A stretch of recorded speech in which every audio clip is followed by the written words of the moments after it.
Hi everyone, welcome to our coaching workshop for our third year. Thanks to you all for being here. I'm Rhonda Murad for anyone who doesn't know me. I think I know everyone in the room. And I just wanted to introduce Dr. Carrie Palmara, who is going to be doing our third year in a row for our faculty coach training. She's been instrumental in helping us along the way, as many of you have already met her. And Carrie Palmara started the coaching program at Mass General with their internal medicine residents, and she is now in a new position, actually just recently transitioned as the director of the Center for Physician Wellbeing at Mass General. So we're really excited to have her here, and thank you guys. Let's give her a warm welcome. Thank you. All right, well, what we can do while we're waiting, hopefully for a few more people to join us, is we can just get started just hearing about some of your experiences from last year and anything in particular that would be helpful to cover today, and then we can dive in to the content for the third year, which layers on the curriculum that you've been building up into the last 2 years, and introduces some new content as well, which we're going to go through. Do any of you guys want to share any highlights, any feedback, any experiences in particular from this past year coaching?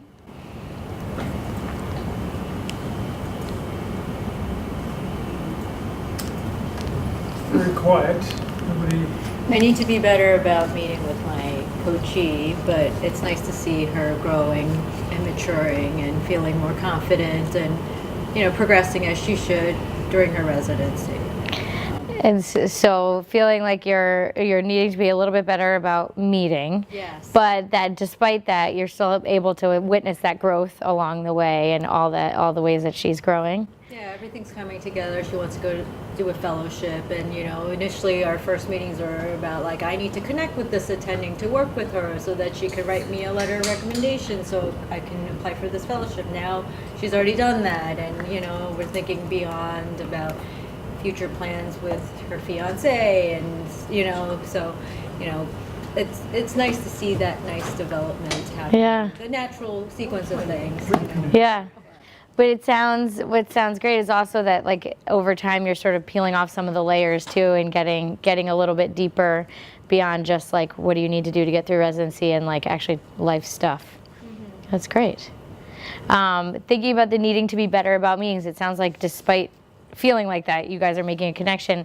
What has been the challenge about the meetings? Is it scheduling? Scheduling, yeah. Schedule, my schedule, and also remembering to keep at it and contact her and say, hey, we should meet again. So yeah. It's so busy with so many other things, so it's on my to-do things. And you don't want it to be that thing oh, I need to do this. You want to be excited about it, but it can be hard when there's so many things going on or they're so busy or it feels like it's on you to do it. One of the changes that I personally made as a coach, I have about 8 coachees in all the different tracks at MGH. And one thing I started to do this year was I just booked all of them, all 4 meetings with everybody at the beginning of the year. And so it got it in both of our calendars. I sent us both an Outlook invitation. And I'd say 50% of them got rescheduled. But it was very different being oh, hey, Wednesday, can we do Thursday instead? As opposed to oh, we should meet. And they're busy, you're busy, you don't have time to whip out your Outlook calendar to figure out when to meet with them. So that was a complete game changer. And I got all 4 with all of mine this year with really no chasing. And I think it was because I did that in the beginning of the year. So that's what I'm doing now. And that's what we've encouraged our coachees to even do, is to set that up with their coaches. So that may help feel less of a to-do list item and more something. To hit this year?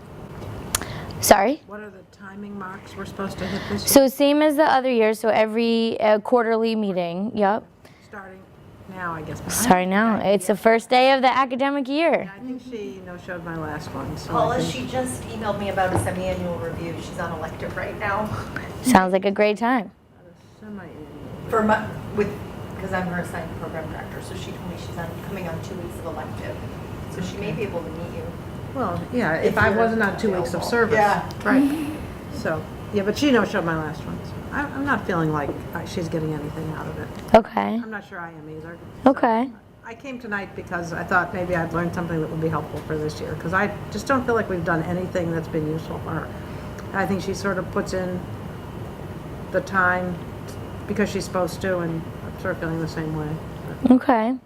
So what do you think is it that there's just not a good connection? Is it that the curriculum feels awkward? What do you think it might be if you had to boil it down?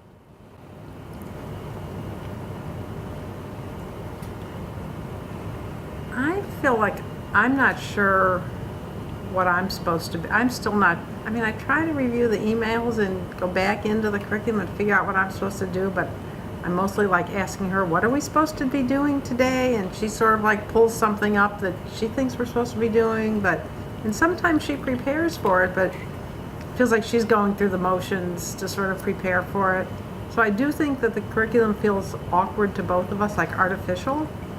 And then because we haven't made much of a personal connection, then there's nothing to bounce that off of. It's Yeah. awkward.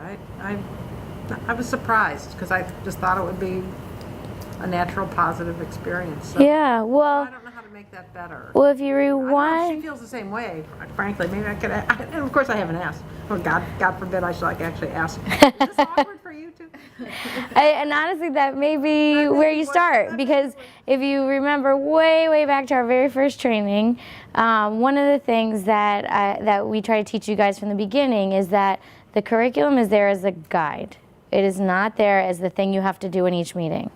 And so if at the end of the day you don't ever touch the curriculum, but you're able to have a different kind of conversation and create a different space for them to reflect on their experiences, process, set some goals, think about where this whole thing is going, think about what feels good about their work, what gives them meaning, then you've done it. And so what the feedback we do here is that if you force the curriculum, it's going to be awkward and they're not going to enjoy it.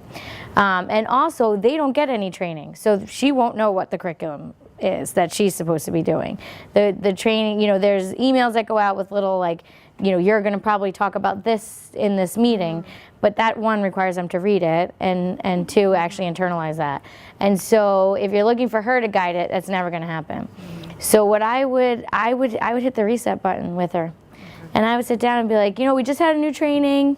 I would really love to dive into this a little bit more with you. I think in the beginning, maybe I wasn't totally sure exactly what I'm supposed to do, but I'm excited to make the most of this last year together. We'll settle for. Yeah. And then hopefully you guys, and what I'm going to talk to you guys about today is a new coaching approach that I've come to appreciate over the last year or so, which really simplifies the coaching experience and these coaching meetings to very basic skills, which I think may help get into that groove a little bit. And if that's all you ever do with her, then that's great. So we'll talk about that a little bit today. I appreciate you putting that out there, though, because I think just as similar, the only way you guys are going to get through is if you guys talk about it. I think the only way you were going to get anything out of this today is if you said that. Yeah. So I'm glad you did. You looked like maybe you agreed a little bit when she was talking. To be perfectly honest, this has not been the highest yield activity I've ever been involved in. Yeah. It is painful to schedule meetings with a resident that I was paired with, and that if it's at all even the slightest bit inconvenient for him, he doesn't want to do it. So I meet with residents for other things all the time. Yeah, and I remember a lot of this coming up last year with I you. would say Yeah. Any afternoon next week, including after 5, and none of them are acceptable. Yeah. He has his clinic runs 15 minutes late, and he cancels. Yeah. So one thing I would also think about is that you have an N of 1 right now. Yeah. And that N of 1 was the first year that this program started. So they had no idea what any of this stuff was. Now it's much more like what the program does. They hear about it at residency programs around the country when they interview. They come very excited about the concept of having a coach. So I might expand your N a little bit and see if it changes for you. and think about either taking up someone new this year or next year. And it sounds like maybe this isn't the best match. So, perhaps there could be a swap or something if you're looking for another person in that class, a swap within that third year class so that all your time in the curriculum doesn't go to waste. But, this is very similar to what you talked about last year in the training, and it doesn't sound like a lot of it has changed. So if you're feeling like this, then he probably is not loving it either. And that's not a judgment against you at all, but what you're feeling is probably coming from him. Yeah. People vote with their feet. Yeah, so I would think about expanding your N a little bit and thinking of like this fresh wave of people coming through, have a very different notion of what this relationship is supposed to be like. And I think because that was the first year, a lot of as she mentioned, a lot of them, not only, even though we introduced the concept of coaching and how it's different from mentoring, their upper levels never had a coach. Their chief residents didn't have a coach. So it wasn't necessarily, not only might they have been confused about what that was, but it also wasn't really part of the culture yet. So our hope is, I think we're gaining momentum with every year with the younger classes. And this will be our third year. And just anecdotally, we don't have a lot of sample size, but there have been a couple coaches who didn't have just an amazing connection with their coachee, but it was fine. But then they decided to try a second the next year, and they just had a better connection for whatever reason, or that individual resident just believed in coaching more or was more invested in the program. Some of our residents just say they just really, it's not for them, and that's going to happen with any program. So, and sometimes you're helping them and you don't necessarily know it, just like anything we do when we're teaching. I found that as well. So, and sometimes it's just not going to work out as well as others for various reasons. Well, also, some people probably don't need a coach. In that, some residents, for example, will just establish relationships with individual faculty that are not their assigned coach and presumably achieve some of the goals of this program. Yeah. I think one of the goals is people reflect, right? And so some people are good at that, some are not good at that. Some people may do that with finding their friends, but I think coaching hopefully brings that out, which even if people seem well adjusted, they may benefit from reflection. Absolutely. Yeah, you can always set goals that are kind of different than where you're at now. So that's what we try to emphasize at the resident orientation. And even for that person who's good at reflection or has high self-awareness or sets goals for themselves, if it's only up here and they don't actually say it out loud, it's all very different. Once it's out there in the air for someone else to hear it, it changes it. It raises the importance of it. It changes, you can link it with your values and your priorities more. And so I think, I have one coachee who's graduating this year, and for 3 years I'm like, this kid just sits down and starts talking. I do very little, and he's self-reflected. He's he has his goals. He knows where he's going, and I'm like, I'm doing nothing here. And at our last meeting, he was like, you have no idea how valuable this has been for me these past 3 years to just have a place to talk. I don't talk to anybody about this stuff. And I was just assuming he talked to everybody about this stuff because he just did it so easily. And I realized he was saving it all up for me. But even I feel like that sometimes of am I helping? I don't know if I'm helping. And so you realize there's a lot of the helping is not in the fixing, it's just in the being and creating that space for them. Any other thoughts before we dive in? Any good stories? For me, the coaching sessions have gone pretty well. I think sometimes I feel like we get more, sometimes a little less out of them. But I will say that second year compared to first year, it has felt the curriculum was a little bit more detailed, I think, and so that was sometimes for me a little distracting. Yeah. Okay, wait a minute, I'm supposed to be talking about this piece of leadership, and how do I help make the connections with that. So, and it also seemed like the resident's second year is a lot more concrete in a way.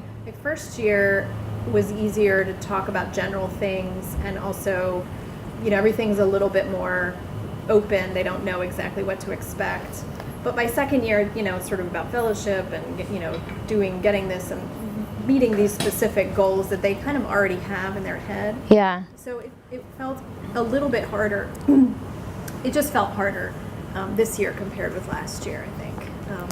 And we made one tweak to the second year curriculum to try to sort of formalize some of these conversations that you're already having with them. And are you the only one that has a second year? Does anybody else have a second year also, or currently have an intern about to be a second year? I have second years. You have second years right now, about to be third years. Okay. So they can share with you about the update to the second year curriculum. And I agree, the curriculum can feel slightly clunky at times for that reason, but I've also found when I tried to just say, like, here's a chance for us to talk about some of your experiences on teams and actually not go crazy talking about the background of it, and really think, like, here's this format, you know, what jumps off the page at you that would be helpful for us to talk about. It made it, like, the less formal I was about it, the less comfortable it felt for me. Wait a minute, the less formal you were, the less comfortable? No, the less formal I was, the more comfortable I felt for me. And Yeah, I think I would have to think about how to modify what I bring into that meeting with her, you know, with the coachee. yeah. And we also made training videos about all the content that might be useful to watch in advance to just kind of brush up, oh, right, this is what this is how somebody explains it. That might help as well. And Rhonda and Simi have the links for all that. It's just on YouTube. So, all right. So why don't we dive in to the curriculum for third year. I want to make sure to just acknowledge our grant funders for helping with the research, and thank you to any of you who have completed the surveys. I have no idea who has and hasn't, but if you have, thank you. So the Macy Foundation, the Arthur Vining Davis Foundation, and then most recently the Physicians Foundation, and in particular the Institute of Coaching, who, and particularly Dr. Carol Kaufman, who helped us in developing all of this curriculum. And in particular, this third curriculum was really a lot of Dr. Kaufman's influence, thinking about how to bring to life some of these stories. And then we'll talk about how this third year curriculum was designed and why. So we're going to go through all of this stuff basically. So a lot to do today, and through these exercises, you'll be fully ready to do the third year curriculum. But again, if it doesn't feel right to do it and it just feels right to be with them, we're going to go through that coach approach of how to do that. So quick refresher on the coaching skills. So first of all, just getting back to the very definition of coaching, to that definition of a stage coach, the vehicle that picks a person up from where they are and takes them to where they want to be, and that by virtue of being their coach, you value them, you value their experiences that they bring to the table, you value the wisdom that they've collected from life's experiences, and that you sort of are under the operating principle that they are doing the best that they can with the resources they have at their disposal. And if you are seeing a person that day and it doesn't feel like it's their best self, really thinking about what might be going on with them that's creating the person that you're seeing in front of you, and how can you help connect them with the components of them and their strengths and their experiences that help to make them their best self. And the idea is that you are the space, you are that vehicle, you're not the driver, you're not the navigation, you're not telling them how to get there, you're not giving them advice, you're not trying to fix them, but really helping them along that journey, being that space for them to reflect, like Keith mentioned, for helping them to process their experiences, set goals, understand how all this connects with their own values and motivators, and what gives them joy and meaning in their work, and helping them to really be that best version of themselves. And so the coach approach that I was mentioning really boils down to 3 skills: listening, reflecting, and asking powerful questions. And a lot of us may say, oh, we're good listeners. We may offer reflections. But when those two are paired together, without jumping right to asking questions, like a lot of times we say, oh, that sounds so great, so tell me about this. And we jump right over their opportunity to talk again. And that you as the coach, the best thing that you can do is listen and reflect some more. And each time you reflect, stopping to listen. So we talked about with your coachee, like peeling off some of these layers. Imagine someone's talking to you about something that they're working on. Oh, I want to apply for this fellowship, or I'm working on this research project. And you said, but they talked about how like their time's really tight and they want to have a life and they want to be a good doctor and they want to be able to like read about medicine, but they also want this fellowship. And this sounds pretty familiar to a lot of the things that you'll hear. And oftentimes we'll just jump right into it with them, roll up our sleeves and ask them questions. How are you going to make this happen? Who are you going to talk to? How are you going to do your schedule? And really just jump right into the organizing, the planning type discussions. But the idea is, imagine instead you stopped and said, it sounds like getting this project done is really important to you. It's exactly what they just said. But you stop then and you just listen and wait for them to reply. And when you do that, what comes out is, why is this project so important to them? What is it that has given them the idea for it, the motivation for it? What value do they place on it? What value do they place on themselves if they have completed it? And you let them talk and you start peeling back the layers of this project. And what happens when you do that is the importance of it raises up for them, or perhaps a challenge embedded in completing it becomes visible to them. And so they start to see it for all the different parts that it is.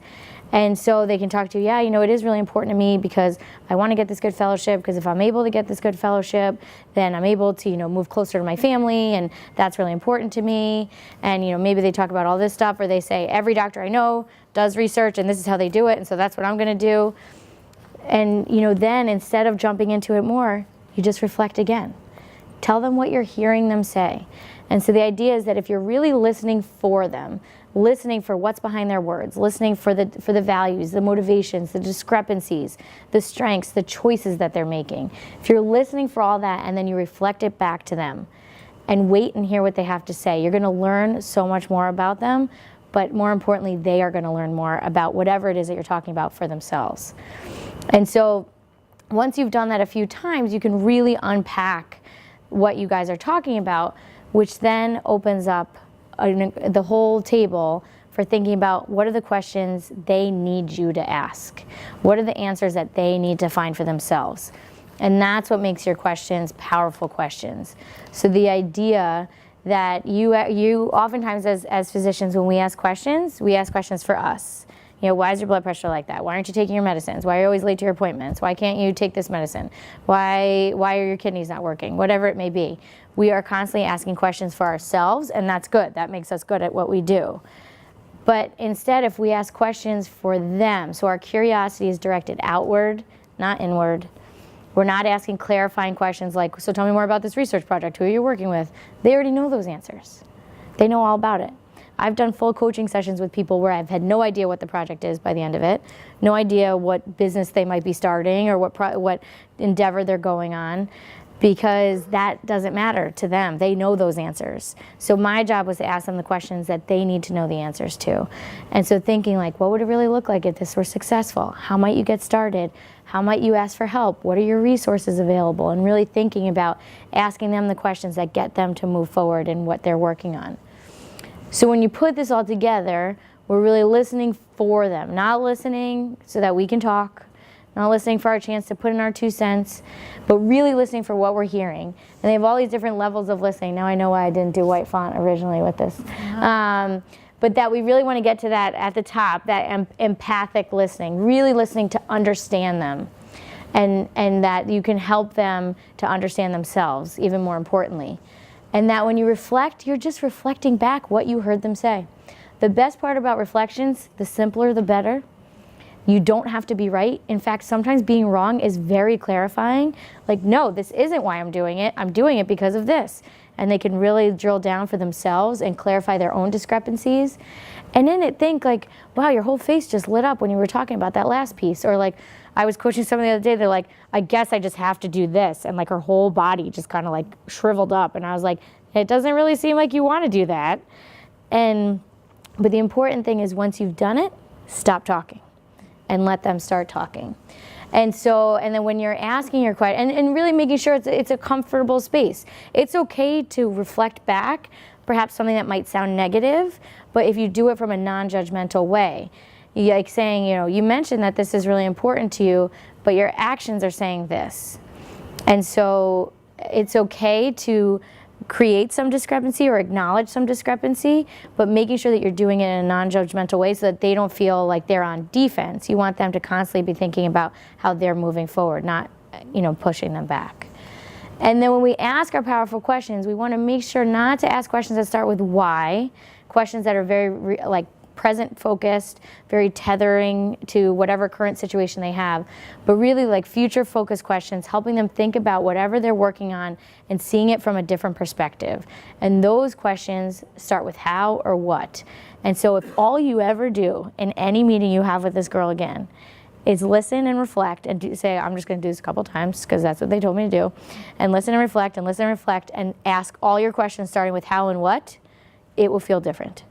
And it's really simple. 3 steps that will really change it. And one thing I've found once I've actually committed to this, because one thing to know about it, another to actually do it, is my advice doesn't matter anymore. A lot of times people say it's really hard not to give advice. I know I was there, I lived that life, or I had a similar challenge and I just wanted to tell them what to do. But when you're really listening for them, your inner ticker of whatever you're thinking about turns off, or at least is quieted. And so I found this really helpful so that I rarely feel the need to give advice anymore.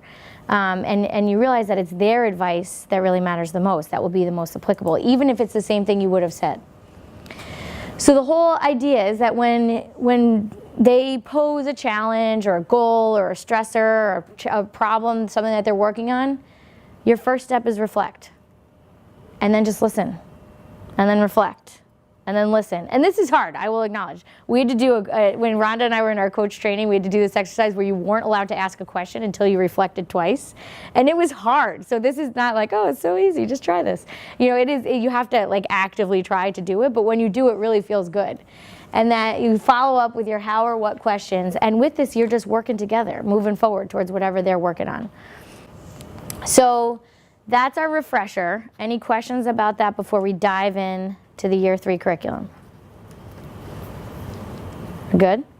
Okay, and you'll have a chance to practice some of this in these exercises, particularly the listening and reflecting, and then you'll have a chance for the questions as well. So the structure for Year 3, now this says session 9, 10, 11, and 12, but don't worry if you have not reached session, had 9 sessions when you go to start this. This just kind of marks it in the curriculum. So you start off the year going back to that Janus model where, if you remember from last year, they're looking back at the years before and looking forward to the year ahead, their last year of residency, and really thinking about what do they want that to look like if it were a 10 out of 10, and really blowing up what a perfect last year would look like. And then introduces a concept called chapters, which we'll talk about, the chapters of their life. Then the session 10, the second session of 3rd year, is called the Crucible session. And we'll talk about what a crucible story is. The next session is the Passion and Purpose session, which is actually one of my favorite sessions of the whole curriculum. And then the last one of the year is really celebrating what they've accomplished in these last 3 years. Thinking about your resident who's come so far, and really what have they done? What are they proud of when all the evaluations stop? How are they going to be able to trust their gut and reflect and think about where they're going next and take that with them? So that's the structure for the year. So what we're going to do is jump into chapters, then we'll do crucibles, and then passion and purpose. All right? So chapters. So the idea of chapters, but first let me back up actually to think about just the concept of 3rd year. So now you have these residents who have been in your program for 2 whole years. They have done the whole curriculum that Keith and the whole leadership crew of the residency has taught them, how to be this UH doctor, how to be or case. I don't know, how did I self-identify? I was really We say case UH. Case UH. Our branding is case UH. Case UH. So they have become this Case UH doctor. And they were the first ones, and they were the first Case UH doctors, right? Residents? That was their intern year when the branding changed, I think? Well, we still, again, this is too much information, but when they apply for jobs or fellowships, they said they should have the residency at Case Western Reserve University / University Hospital. So Yeah. we still go with dual branding, even though the hospital isn't called Case Medical Center. They're still Case Western Reserve Hospital, residents. that's the Anyway, too branding. much information, I'm sorry. Right there. That is quite all right. UHCC I asked. is I brought this on myself. That's okay. So they are they have become this doctor. And what happens though is they start to lose some of their individual identity as they focus so much on becoming this professional and fitting in with the mold here and thinking about what does Keith and others want them to be and when they grow up. And so the idea of third year is rooted in authentic leadership theory, but the idea is really in the authentic part of bringing in the person and connecting that person with the professional that they've become. And so helping to blend all the parts of them that have been a part of them since they were little kids. How what they love to do now at work has everything to do with what they loved to do when they were a little kid, and then also in college and post-college time. And so as they've gone through their life, they've collected all these lessons, all these major experiences that have shaped who they are. But just as we talked about with reflections, if you don't say them out loud, you often don't really appreciate them. Similarly with this, if you don't stop and think about what were these formative chapters for you, and actually think about the lessons themselves, and then think about how you apply them, then it's easy to forget their impact and it's easy to forget their influence. And so what they'll start to do is unpackage some of these stories. Now, I will say before we dive in any further that for some people, they don't want to tell you about what their life was like before residency. They don't want to tell you anything about their personal life. And if that's the case, we all have plenty of chapters and stories from residency, and they can stick to what's safe, and all the messaging and all the emails are very clear about that. If they don't want to talk about their life, they don't have to. They can talk about their experiences just since they've been here or in medical school. But for those who want to dive in, this is a great opportunity to really get to know them in a different way. And so the idea with chapters is that our lives are all a book, and our book is filled with the chapters and the lessons and the experiences that we've learned throughout our life. And if we think about all those formative moments, those formative people, they're each chapters, and each of them have taught us something that changes who we are and how we approach things. And the idea of chapters is that you go through and you ask them for a few sample chapters. You have them share what that story is, you have them share what the lesson is, and then actually reflect on how they use that today. And you wrap it all up with a nice little bow by giving it some like pithy title, something like, I tell it like, what's the bumper sticker, or what's the, or with this generation, you know, what's the meme? And so the way you do that is to really think back all the way to when you were a little kid. Like, what's the first thing you remember learning? Maybe it was a conversation you had with somebody. Maybe it was a experience that you personally had. Maybe it was a feedback somebody gave you when a parent yelled at you or taught you something. Whatever it may be, they start to have their influence early on, and they follow you throughout your life. And the fun is like kind of unwinding that and figuring out how it fits, how that thread has raveled its way in your story. And so you think about the conversations, the early memories, the interactions, all the lessons, and you start to pull out what is in there. What are the details of that story? What are the colors that come out? What are the different strengths that they may have experienced with this? How did they learn from it? What did it teach you? What did it make you realize about yourself?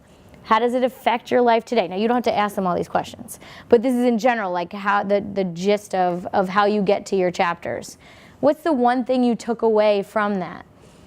And then at the end of all of it, as you hear the story, you have them commit to the lesson and the title. So to give you an example, so when I think about my chapters, so I am one of four. I'm the third of four, and my parents had us when they were very young. They had all four of us by the time they were 25. And we're only each like 14 to 16 months apart. And so our house was total chaos growing up, and it was pretty rare to have a parent by yourself, like unless you were homesick or something. Because they just kind of raised us like a herd, and we were all together, we did everything together, but also they raised us to think like that too. Like no one of us was better than the other for any reason. Like we were all great. My mom was classic for saying like, you're my favorite child that's in front of me right now, or saying something along those lines, but rarely would say like, you're the best one at this. They were always so good at that.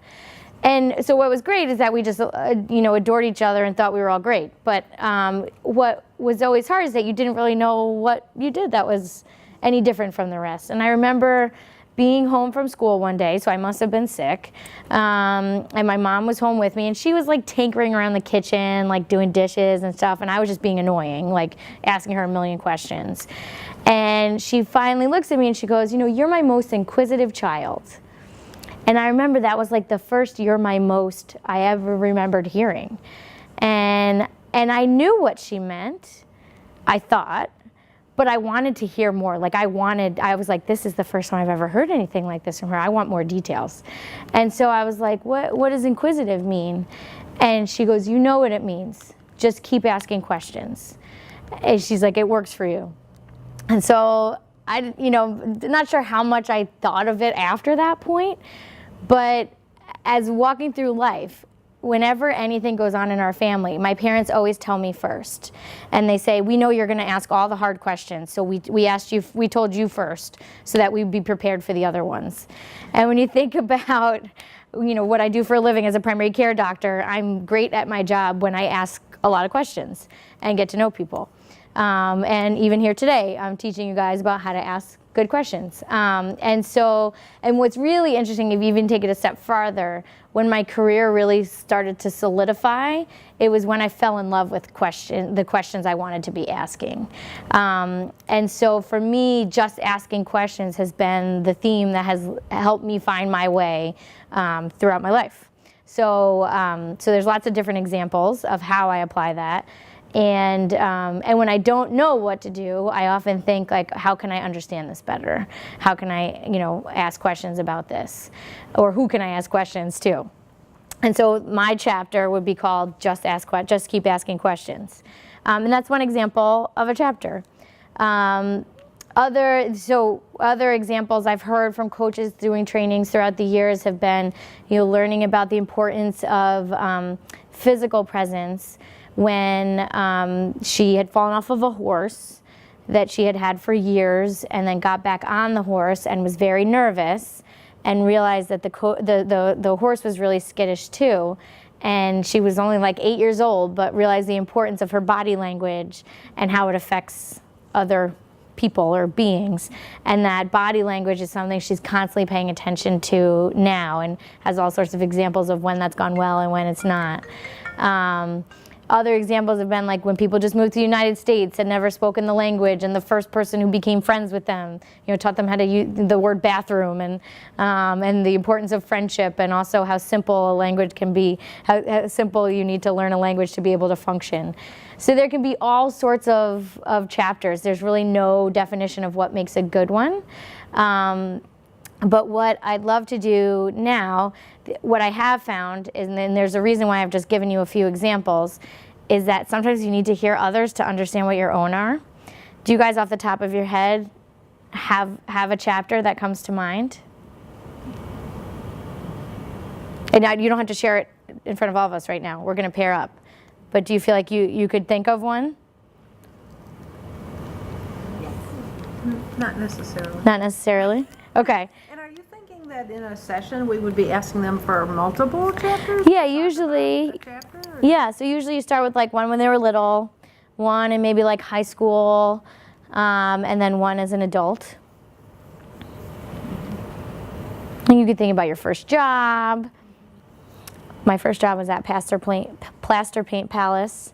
I learned I'm terrible at rationing glitter on plaster items, which is hilarious because over time I'm like always the one who puts too many condiments on things, and but like little thing, like it could be their first job, it could be a teacher that they had who they wanted to be like. I mean, it could be really anything. It could be something you learned about yourself as a parent, as a doctor, as a friend, as a sibling. So what I want you guys to do is have all practice a chapter at least, so that when you sit down with them, you can give your example, which will help them think of their own, but it will also kind of even that playing field a little bit of like, you share something and then they can share something back. So I'm wondering if maybe, do you want to participate, Rhonda? I have an idea. And then, so what we're going to do now, so we'll pair up. And what I want you guys to do is when you're in the coach role, ask your coachee for their chapters, or even just start with a chapter. We'll set the bar kind of low, just one. And have them share the story. Have them share what it was like. Allow yourself to practice your own listening and really listen for them and hear what you're hearing them say, or even what they may not realize they're saying. And then at the end, when they're done, first, before you dive into any more questions, practice a reflection. Say what you just heard. Tell them what you were able to experience just listening to them. And then have them give you some examples of how they've applied it, and what they would call, if they had to choose a title, what it would be. All right. So we'll pair up. I think we can probably achieve this in like 4 minutes each, but I'll check in with you guys at 4 minutes and see where we're at, and then I'll tell you when it's time to switch. Sound good?